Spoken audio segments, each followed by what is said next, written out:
घरातलेच वडील सरपंच होते. त्याच्यानंतर तुमच्या मातोश्री सरपंच राहिल्या. त्या टायमाला पंचायत समितीमधून असेल किंवा सरपंच याच्यातून तुमच्या वडिलांनी किंवा तुमच्या मातोश्रींनी अशा कोणत्या विकास कामांच्या योजना राबवल्या? आता बी फार्मसी शिक्षण झाले म्हणल्यानंतर तुम्हाला कुठे कंपनीत नोकरी सुद्धा मिळाली अशी किंवा आता जन जनतेसाठी काहीतरी कार्यच करायचे तर तुम्ही एक गावात मेडिकल वगैरे टाकून आरोग्याविषयी त्यांना सल्ला देऊ शकत होते. राजकारणामध्ये आता राजकारणामध्ये म्हणलं तर एक तर दुसरीकडे म्हटलं जातं राजकारण म्हटलं का मलिदा खायला भेटतो म्हणजे राजकीय मलिदा घेण्यासाठी तुम्ही राजकारणात येतात. ते अंकिता वाळूंजी एक तरुण मुलगी आहे. आता तिचं जर आज निवडून आली तर समजा 1-2 वर्ष लग्न झालं ती निघून जाणार. मग परत इथं पंचायत समितीमध्ये विकास कामांच्या याच्यावरती किंवा दैनंदिन याच्यावर लक्ष देणार कोण? नमस्कार ताई, नमस्कार. नमस्कार. जिल्हा परिषद पंचायत समिती गण आणि येणाऱ्या निवडणुका जवळच आलेल्या 5 तारखेला मतदान होणार आणि 7 तारखेला निकाल लागणार आहे. आता पारगाव जारकरवाडी जिल्हा परिषद गटातून घड्याळाच्या चिन्हावरती विवेकदादा वळसे पाटील आणि त्यांच्याच गणामध्ये अंकिताताई वाळुंज ह्या पंचायत समितीतून गणामधून उभे आहेत आणि त्यांच्याकडे आज जे 13 गावं आहेत त्या 13 गावांमध्ये येणाऱ्या निवडणुकीमध्ये जर निवडून आल्यानंतर काय काय कामं करणार, कसे करणार आणि येणाऱ्या संकटांना कसं तोंड देणार हे आपण त्यांच्याकडून प्रत्यक्ष जाणून घेणार आहोत. ताई नमस्कार. नमस्कार. आता कोंडवाडी गावामध्ये आता तुम्ही बघितलं असेल मागच्या तुम्हाला तर माहिती आहे तुमच्या घरातलेच वडील सरपंच होते. त्याच्यानंतर तुमच्या मातोश्री सरपंच राहिल्या. त्या टायमाला पंचायत समितीमधून असेल किंवा सरपंच याच्यातून तुमच्या वडिलांनी किंवा तुमच्या मातोश्रींनी अशा कोणत्या विकास कामांच्या योजना राबवल्या? माझे वडील गेल्या 15-20 वर्षांपासून समाजकार्य करतायत. हे करत असताना माननीय नामदार दिलीपरावजी वळसे पाटील साहेब तसेच माजी खासदार शिवाजीदादा आढळराव पाटील यांच्या मार्गदर्शनाखाली 40 कोटींपेक्षा अधिक निधी माझ्या गावासाठी उपलब्ध केला. आणि हे सर्व करत असताना प्रत्येक वाडी वस्तीवरील रस्ते असतील, सभा मंडप, मंदिरं, त्याचप्रमाणे ग्रामपंचायत, शाळा यांच्या इमारती अशी सर्वच कामं झाली. आणि महत्वाचं काम सांगायचं म्हटलं तर माझ्या गावामध्ये 350 कुटुंबांना पीठगिरणी वाटप केल्या.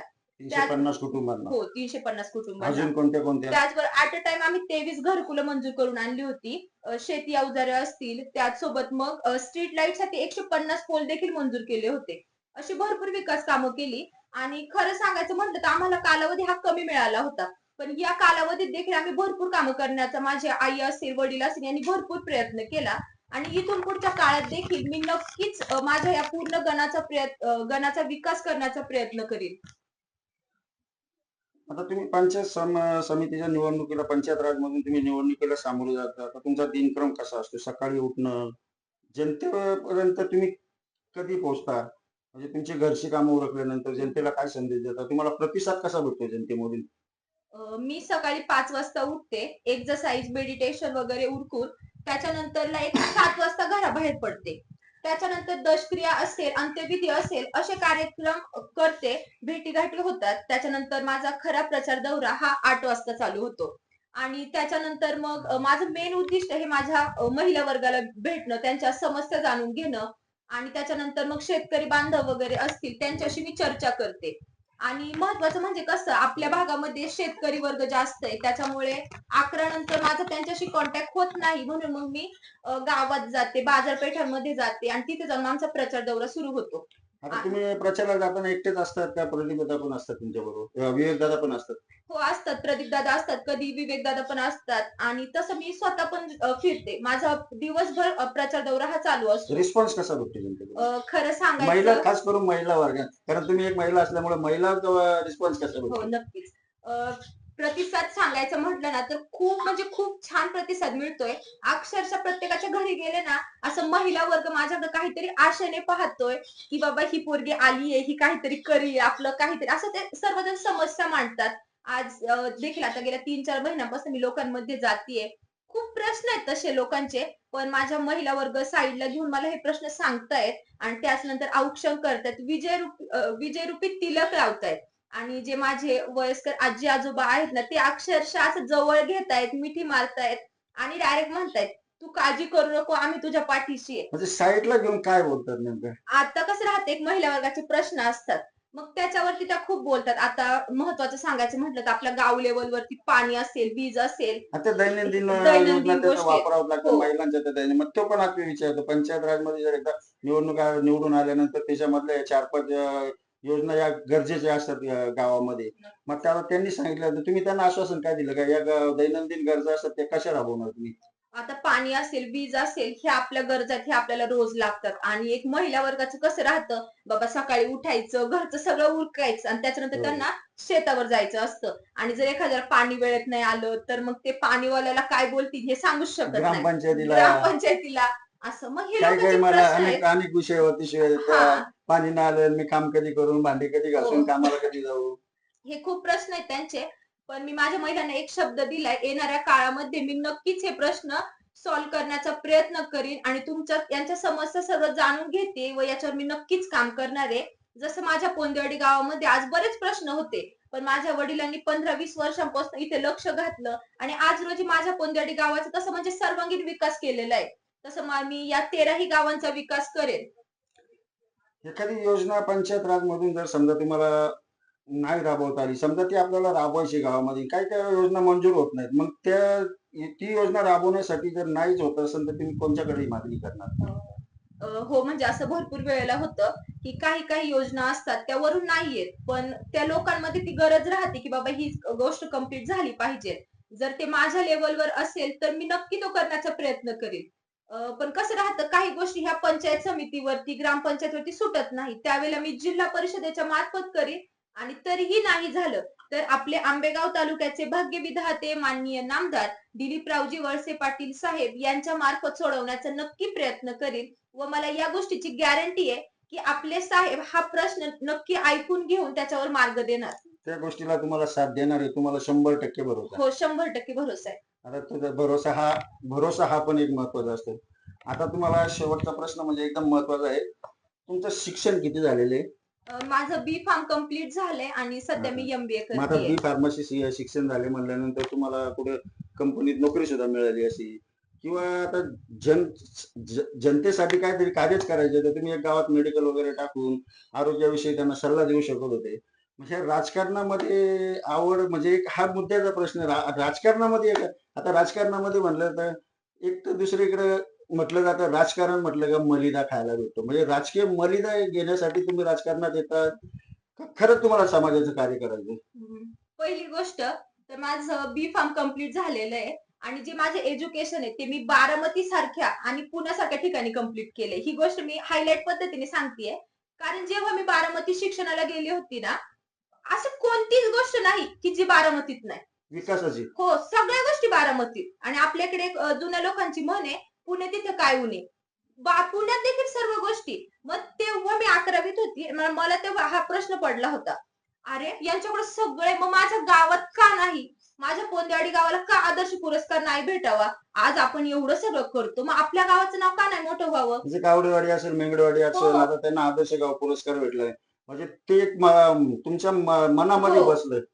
आणि मग तीच गोष्ट मला देखील करायची होती आणि खरं सांगायला आज आनंद वाटतोय, की ऑक्टोबर महिन्यात जे पंचायत समितीचं आरक्षण होतं ते ओपन लेडीजला आलं आणि त्या दिवशीच मी ठरवलं, की नाही मला देखील माझ्या या जारकरवाडी गणाला आदर्श म्हणून पाहायचंय. मला देखील माझ्या या जारकरवाडी गणाचं नाव लौकिक करायचंय आणि मी त्याच्यावरती ठाम आहे. येणाऱ्या काळामध्ये आंबेगाव तालुक्यात मी माझ्या जारकरवाडी गणाला नाव लौकिक मिळवून दाखवेल.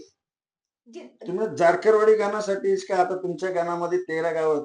13 गावांना प्रयत्न नाही करणार? माझ्या जारकरवाडी गणात 13ही गावं येतात ना, मग मी मग ह्या तिकडे पण ग्रामपंचायत वेगळी मग ते पण समजा हो, एखाद्या ग्रामपंचायत आदर्श ग्रामपंचायत म्हणून तो पण पुरस्कार देण्याचा प्रयत्न करणार तुम्ही? हो, नक्की करणार. कारण आज रोजी ही 13ही गावं माझ्या गणात येतात. मग ह्या 13ही गावांचा जो मान-सन्मान असेल तो माझा मान-सन्मान आहे. आमच्या या पूर्ण जारकरवाडी गणाचा मान-सन्मान आहे आणि हा नक्की मिळवण्याचा मी प्रयत्न करीन. आणि तुम्ही जे बोललात ना, मलिदा. राजकीय मलिदा हो. मलिदा खाण्यासाठी पण बरेच असतात अ, राजकारणात. महत्वाचं म्हणजे मलिदा हा काय असतो ना, हेच मला माहिती नाहीये आणि मी मलिदासाठी राजकारणात उतरलेली नाहीये. नसेल मला माहित तर कोणाला तरी विचारून घ्या मलिदा काय असतो. गरजच नाही त्या गोष्टीची ना. जो काही मलिदा आहे तो तुमचा तुमच्यापाशी ठेवा. मी राजकारणात आलीये, मला समाजकार्य करायचंय आणि येणाऱ्या काळात मी समाजकार्य करणार. आणि या ठिकाणी एक मी शब्द देते की माझ्या या पूर्ण गणाचा आणि गणातील 13ही गावांचा विकास करण्याचा प्रयत्न करणार आणि सोन्याहून पिवळं करून दाखवणार. आणि नाही केलं तर राजकारण सोडेल. आता एक आश्वासन महत्वाचं दिलेलं आहे, जर हे जर कार्य जर नाही करून दाखवलं तर मी राजकारण सोडून देईन. आणि त्यांनी हे पण म्हणजे जनतेला गावात सुद्धा दिलेलं आहे का 5 वर्ष मी जनतेसाठी वाहिलेले आहेत. आता ते आपण त्यांच्या तोंडूनच ऐकूया. आता एक विषय असा असतो का, आम्ही समाजामध्ये जातो, बाईट वगैरे घेतो, तर तिथे एक विषय होतो का, आता ही अंकिता वाळूंज जी एक तरुण मुलगी आहे, आता तिचं जर आज निवडून आली तर समजा 1-2 वर्षांनी लग्न झालं ती निघून जाणार. मग परत तिथं पंचायत समितीमध्ये विकास कामांच्या याच्यावरती किंवा दैनंदिन याच्यावर लक्ष देणार कोण? मग आता हे लोकांचा संभ्रम दूर कसा करणार तुम्ही? महत्वाचा प्रश्न आहे त्यांचा, पण ते पण बोलतात, ते पण महत्वाचं आहे. महत्वाचा प्रश्न आहे आणि मला स्वतःला पटलेला प्रश्न आहे हा. की कसं राहते का आपल्या गावाकडची हे राहते की बाबा मुलीची जाते 24-25व्या वर्षी मुलीचं लग्न झालं पाहिजे. आता मला 23वं रनिंग आहे. आणि खरंच म्हणजे आवडलेला प्रश्न आहे मला हा. आता ऑक्टोबर महिन्यामध्ये जेव्हा हे आरक्षण डिक्लेअर झालं तेव्हा मी हा स्वतः निर्णय घेतला होता की ही निवडणूक मला लढायची आहे. माझ्या पूर्ण चुलते वगैरे असतील त्या सर्वांसोबत आम्ही मिटिंग केली. आणि त्या मीटिंग मध्ये एक गोष्ट त्या दिवशी मी डिसाईड केली की येणाऱ्या 5ही वर्षात मला माझ्या समाजासाठी द्यायचे, माझ्या लोकांच्या समस्या जाणून घ्यायच्यात. आणि त्यामुळे मी ह्या 5ही वर्षात लग्नाचा विचार करणार नाही. माझी पूर्ण 5 वर्ष ही मी फक्त माझ्या समाजासाठी समाजसेवेसाठी वाहणार. समाजाला हो वाहून दिली 5 वर्ष. हो. त्यामुळे जर मी मध्येच जर तुम्हाला जर लग्नाचे जर आई वडीलच म्हणले नाही तुला जर लगीनच करावं लागणार, तर त्या टायमाला काय करणार? नाही तेवढं म्हणजे माझ्या आई वडिलांवरती विश्वास आहे आणि त्यांचा देखील माझ्यावर विश्वास आहे की आपल्या मुलीने सांगितले की तिला 5 वर्ष समाज कार्य करायचंय तर ते मला ह्या गोष्टीत कधीच अडवणार नाही. ते सुद्धा माझ्या सोबत राहतील म्हणजे पूर्णच माझं कुटुंब आणि माझं गाव माझ्या सोबत राहील. त्याच्यामुळे ही 5ही वर्ष मी फक्त समाजसेवा करणार, लग्नाचा विचार नाही करणार. आता तुम्ही पाहू शकता, ह्या अंकिता वाळुंज यांनी ठामपणे सांगितलेले आहे. समाजाला 5 वर्ष वाहून टाकलेले आहेत आणि अनेक आश्वासनं दिलेत विकास कामांची. आता ही विकास कामं नक्की आता बघूया येणाऱ्या काळामध्ये हे पूर्ण जेवढे आश्वासन दिले ते पूर्ण करतात का नाही करतात, हे निवडून आल्यानंतर आपल्याला 5 वर्ष पाहायला भेटतील. आणि जर त्यांनी सांगितलेलं जर नाही केलं तर राजकारण सोडून देईल. ते त्यांच्या शब्दाला ठाम राहतात का नाही राहतात, हे आपल्याला येणाऱ्या निवडणुकीमध्ये निवडून आल्यानंतर 5 वर्ष आपण पाहतच राहणार आहोत. आम्ही पण कुठे जाणार नाही, ते पण कुठे जाणार नाही. ताई, जिल्हा परिषद पंचायत समितीमध्ये येणाऱ्या निवडणुकीमध्ये तुम्हाला यशस्वी हो. आमच्या धन्यवाद. चॅनलला वेळ दिल्याबद्दल धन्यवाद.